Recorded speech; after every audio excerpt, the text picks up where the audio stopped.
banyak guru yang bisa mengenalkan Tuhannya, tapi belum bisa menunjukkan siapa Tuhannya. Itu yang tindakan guru-guru yang sampaikan. Ya harus ditemukan sendiri, kalau bisa.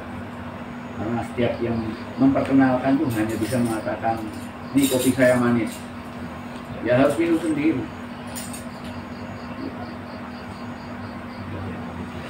Ya harus mengikuti laku tadi. Bagaimana? Mengikuti laku tadi. Harus mengikuti lakunya guru tadi. Paling enggak seperti itu. Referensi dari diri kita sendiri. Ya paling enggak seperti itu. Ya harus menemukan guru kultur atau spiritual itu. Ya, jadi Nah, biasanya kalau guru hanya meneruskan, kita yang dituntun mengarahkan, banyak kan ada menyimpangkan kan gitu. nah, itu. Oleh karena itu sampai Karena si kepala saya tadi berarti pakai diri sendiri tadi. Nggak bisa juga. yang namanya guru itu tidak memperkenalkan diri. Kalau ada orang menyebut dirinya guru itu bukan guru. Guru itu tidak akan memperkenalkan diri, sama sekali tidak memperkenalkan diri. Tapi guru akan mudah ditemukan oleh mereka-mereka yang sungguh-sungguh mencarinya. Hanya orang yang guru itu hanya dikenal oleh muridnya saja. Dan yang bisa menjadi muridnya adalah orang-orang yang betul-betul mencari. Guru sama nabi itu beda. Kehadiran guru dan kehadiran nabi itu saling mengimbangi. Cuma kalau para nabi, para rasul, kehadirannya diberitahukan oleh nabi-nabi sebelumnya. Ini akan datang seorang nabi, tapi seorang guru tidak diberitahukan. Bahkan keberadaan seorang guru tidak dikenali oleh siapapun, termasuk oleh malaikat dan para dewa sekalipun. Yang bisa mengenali guru hanya muridnya, dan yang bisa menjadi muridnya yang betul-betul kehausan dalam hidupnya. Kalau belum betul-betul haus, tidak akan pernah menemukan guru yang sebenarnya. Kalau sekedar haus sampai bisa membeli es di restoran, di kafe-kafe yang bagus, minumannya kalau sekedar kehausan ya, kita bisa beli di warung yang bagus, yang jualan cantik, gelasnya cantik, warna minumannya cantik, dan kita bisa ganti-ganti. Sama dengan orang yang berusaha mencari guru dan akhirnya dia punya banyak guru. Sama seperti kita bisa minum di warung-warung es di mana saja, kita bisa memilihnya seenak kita. Nah, yang semacam itu hanya nafsu, dan itu belum menemukan guru yang sebenarnya. Hanya orang-orang yang betul-betul kehausan, maka dia akan menemukan air yang sebenarnya. Seperti orang yang katakanlah berjalan di padang pasir dan gak ada air apapun. Mungkin air yang jika ditemukan dia berupa lumpur, mungkin dia akan dengan sabar memeras lumpur itu supaya jadi air. Atau mungkin kalau ada kencing onta pun mungkin diminum kencing onta. Jadi air yang sangat dibutuhkan pada saat kita kehausan sama sekali, itu nampaknya jelek. Bahkan tidak bisa dijual. Ya. Kalau guru-guru kan ibarat minuman yang bisa dijual, sampai bisa milih, saya mau belajar ke guru itu, katanya begini-begini sana. Oh, ada guru hebat lagi, saya mau ke sana. Ini sama seperti sampai beli minuman, saya nanya sampai. Dan itu sama sekali tidak memberikan apa-apa.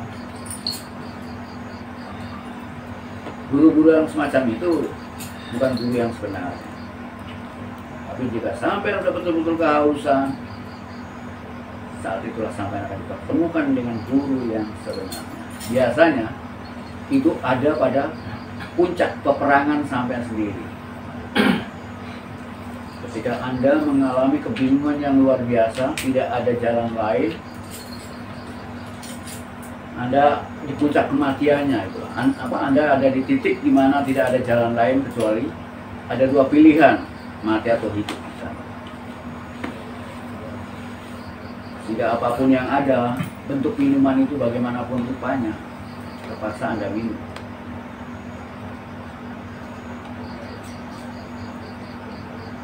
Artinya tergantung kesungguhan. Ya. Kesungguhan. Kalau orang ngaku guru banyak. Karena guru sebenarnya itu tidak mengaku, bahkan tidak diperkenalkan, tidak dikenal.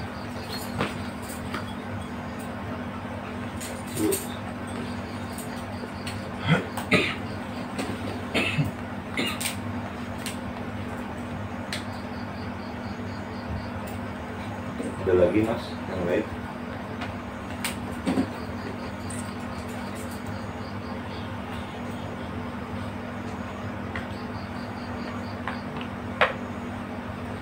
Untuk Pak Din, gimana Pak Din?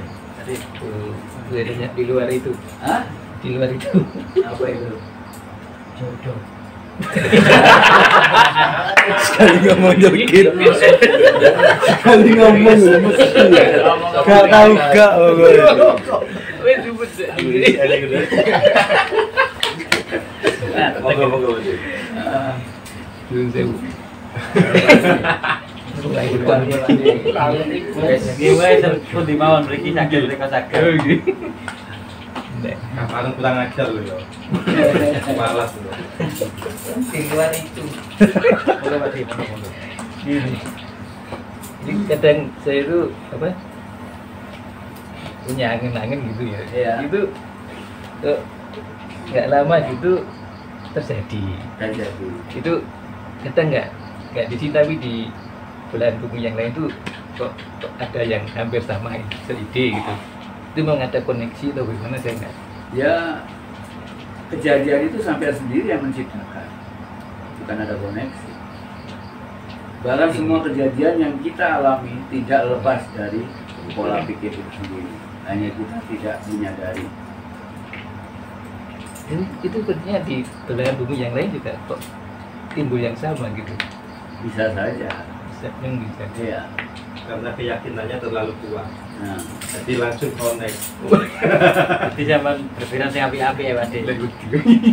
Di, sebulan itu ya, saya dulu.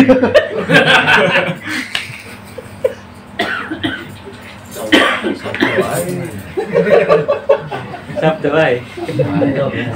itu berapa yang ditanyakan? Mundur. Tidak ada gini Bu.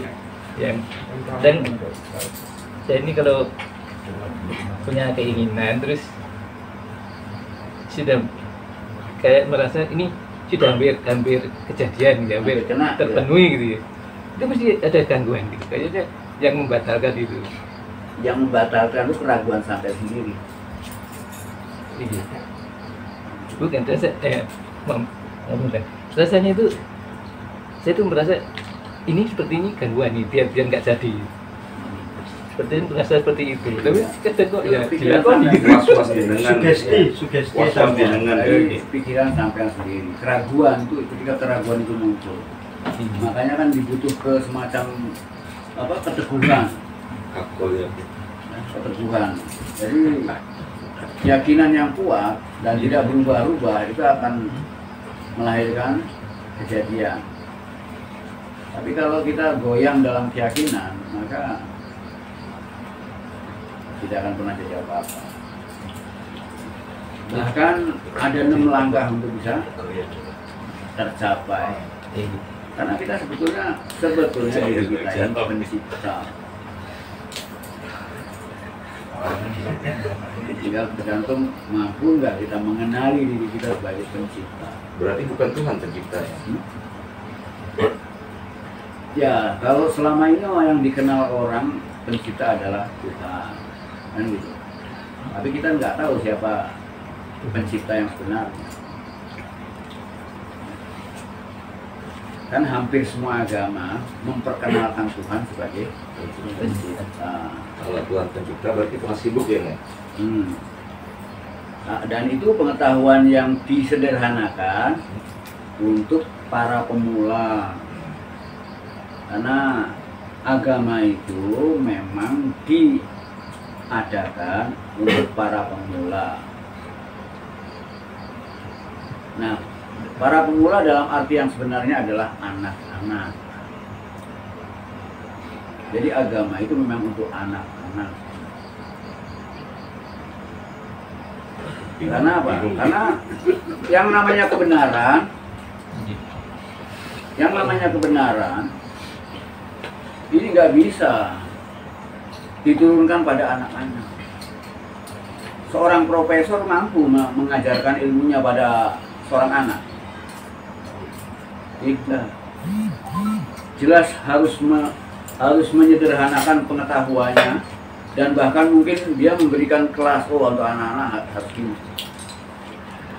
Maka agama itu juga menginformasikan adanya kebenaran. Tapi kebenaran yang diinformasikan dalam agama itu yang disebut kebenaran terbungkus atau kebenaran yang terbatas. Kenapa terbatas? Ya disesuaikan dengan kemampuan manusia awal. Karena anak-anak itu kan nggak bisa menerima semuanya. Oleh karena itu, selanjutnya seharusnya manusia jangan puas menerima kebenaran terbungkus. Bahkan nggak pernah membuka bungkusannya, malah bungkusannya ikut dimakan, akhirnya keracunan. Nah, dan banyak orang-orang beragama itu bungkusan dimakan, ya akhirnya keracunan. Ya seperti risik itu keracunan. Harusnya bungkusan dibuka. Nah, membuka bungkusan itu berarti proses spiritualitas. Sedangkan bungkusan itu berlapis. Seperti kebenaran. Iya, berlapis gitu. Anak-anak kan kalau nggak diiming-imingin, nanti kamu tak kasih hadiah, Mang. Nanti dia surga loh. Gitu. Jadi seperti itu. Baru-baru sama. Jadi yang disebut agama adalah tuntunan pertama yang kita terima pada saat anak-anak. Dan tuntunan itu terbatas. Selanjutnya kita harus memperdalamnya sendiri, memperkuatnya sendiri dengan langkah-langkah torekot, dengan langkah-langkah mampu menjalankannya.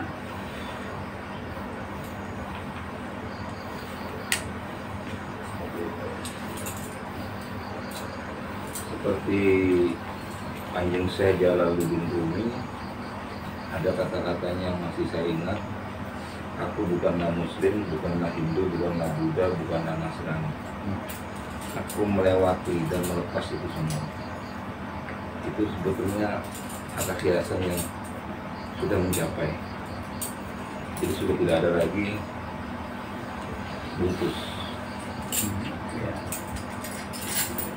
Nah, bungkusan itu kan hanya merek sama apa? Kalau kita beli makanan kan dibungkus dengan bungkusan yang berbeda, merek yang berbeda. Apakah terus kita nggak pernah membukanya bungkusan itu?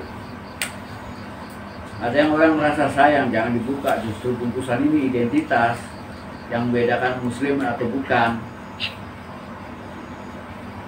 Ya tuh sampai kapan makan isinya? Kalau bungkusannya disayang. Padahal kalau sudah bungkusannya dilepas, ya isinya sama.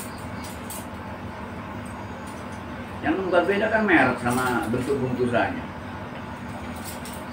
Nah, kalau isinya udah sama,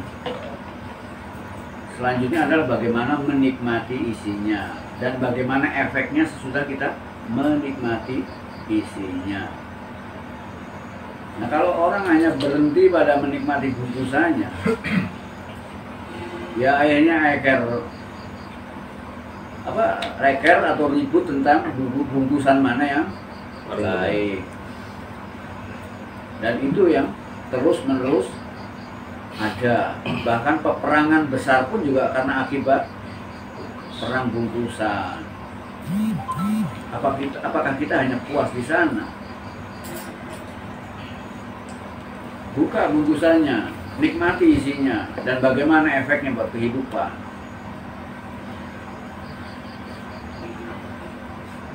Kalau kita udah buka bungkusannya, udah kita di sana nggak ada lagi Muslim, Hindu, Kristen dan lain sebagainya. Itu bungkusan semua.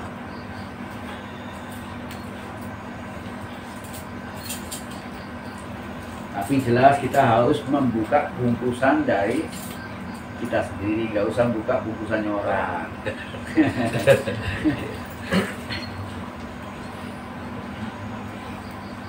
Gitu. Takut nih. Ya bukan. Bukan iya. Masalahnya sudah didoktrin. Hah? Seumur hidup ya. Iya. Ke yang lain ya. Yang saya jawab. Sebenarnya surga dan neraka itu kalau di sana itu nggak ada, mungkin adanya cuma di dunia ini mungkin. Menurut saya, ini menurut saya. Jika di sana pasti surga semua. Di sana tuh di mana kira-kira? Setelah kita Ini kasus nyata. setelah kita ya. meninggalkan Di sana jasad, tuh di mana kira-kira? Dan Apa setelah ada tempat kematian lain? Apa ada pasti- kenyataan lain? pas ini menurut keyakinan saya. Iya terserah ada. Setelah kita meninggalkan jasad, pasti semua orang itu masuk surga. Yang neraka itu cuma ada di dunia ini, surga neraka itu. Yang di sana pasti surga semua. Apakah itu benar atau bagaimana? Ya, sekarang pertanyaannya apakah di sana itu satu pertanda bahwa ada kenyataan lain selain di sini. Setelah kita meninggalkan jasad, Dan itu sendiri udah nggak akurat lagi karena kenyataan itu hanya satu. Dan bahkan yang disebut dunia itu malah nggak ada. Namun dunia itu menjadi ada bagi mereka yang terjelat oleh keterbatasannya. Bagi yang dunia itu nggak ada. karena ini ya berangkat dari sebuah tindakan yang negatif itu pasti nanti misal Ya ini yang belum menjelaskan semuanya. Ini yang masih bicara tentang istilah-istilah yang sampai ungkapkan. oke. Misal ngeten, ada pencuri itu kan melakukan pencurian. Di lain sisi itu pangeran itu sudah mengadakan ini yang bagian nangkep pencuri. Pencuri juga kan melakukan perannya di dunia ini kan hanya melakukan perannya. Yang bagian nangkep tadi kan ini juga melakukan perannya, hanya melakukan peran. Entah sebenarnya kalau nggak digitukan kan nggak jadi klub gitu loh, nggak jadi sebuah pelajaran untuk kita. Dari antara surga dan neraka itu. Nah, ini yang bagian surga, ini bagian neraka. Tapi pernah sadar nggak manusia ini bahwa kita itu pernah masuk surga selama 9 bulan. Bagi kita semua itu pernah masuk surga selama 9 bulan. Dan itu ciri-cirinya sudah ada di Al-Quran itu. Di kandungan kita itu surga. Jadi surga dan neraka, kalau kita mau baca Al-Quran dengan baik, bahwa semua yang bertentangan itu tidak ada. Baca Al-Quran dengan baik. Dan banyak orang yang belum baca Al-Quran dengan baik. Karena yang dicari dalam Al-Quran hanya masalah-masalah syar'i. Cocok mencocokkan. Bahwa semua yang bertentangan itu tidak ada. Surga dan neraka itu tidak ada. Tapi sebagai kejadian dia ada. Kalau dia ada, tapi dia bukan sebagai tempat. Surga dan neraka itu hanya kondisi mental orang per orang. Apabila kamu hidup dalam kesusahan dan terus-menerus mengeluh, itulah neraka. Jika kamu hidupnya dalam berkesyukuran dan berbahagia selalu, itulah surga. Makanya dikatakan surga itu lapis 7, neraka pun lapis 7. Kan begitu? Artinya tingkat kebahagiaan orang itu juga berjenjang. Tingkat penderitaan orang itu juga berjenjang. Oleh karena itu di dalam surga itu masih ada yang mengeluh. Sebaliknya di dalam neraka juga ada yang bersyukur. Contoh gini, kalau neraka itu berjenjang, ada neraka 1, 2, 3, 7, yang paling bawah kan menderita banget itu. Yang di atas itu masih bersyukur, untung saya di neraka paling atas. Gitu. Coba kalau saya paling bawah, gitu aja. Jadi masih ada yang bersyukur gitu kan. Begitu pula di surga, ada yang mengeluh. Iya, coba aja misalnya sampai di surga, melihat yang di atas, enak yang di atasnya di surga dikasih mobil, aku cuma ontel tok itu. Gitu kan. Jadi itu gambaran masih di dunia tuh seperti itu. Bahkan kalau kita baca Al-Quran, bahwa di neraka itu bahan bakarnya adalah manusia. Pernah baca itu? Artinya bahan bakarnya manusia. Apakah di sana manusia dibakar sebagai arang? Bukan seperti itu. Kalau dia dibakar sebagai arang, apa bedanya? Itu untuk membedakan panasnya api dengan panasnya sesuatu yang lahir dari mulut manusia. Itu beda. Kita bisa terluka oleh api, mungkin bisa sembuh. Tapi kalau luka kita dikarenakan mulut orang lain, mungkin nggak bakal sembuh. Bisa dendam. Ya. Bisa bunuh kita. Ya. Jadi Bisa sampai mati dalam juga. kehidupan ini orang lain bisa membuat kita panas, membuat kita. Makanya kenapa dukun-dukun jadi laris? Lari sampai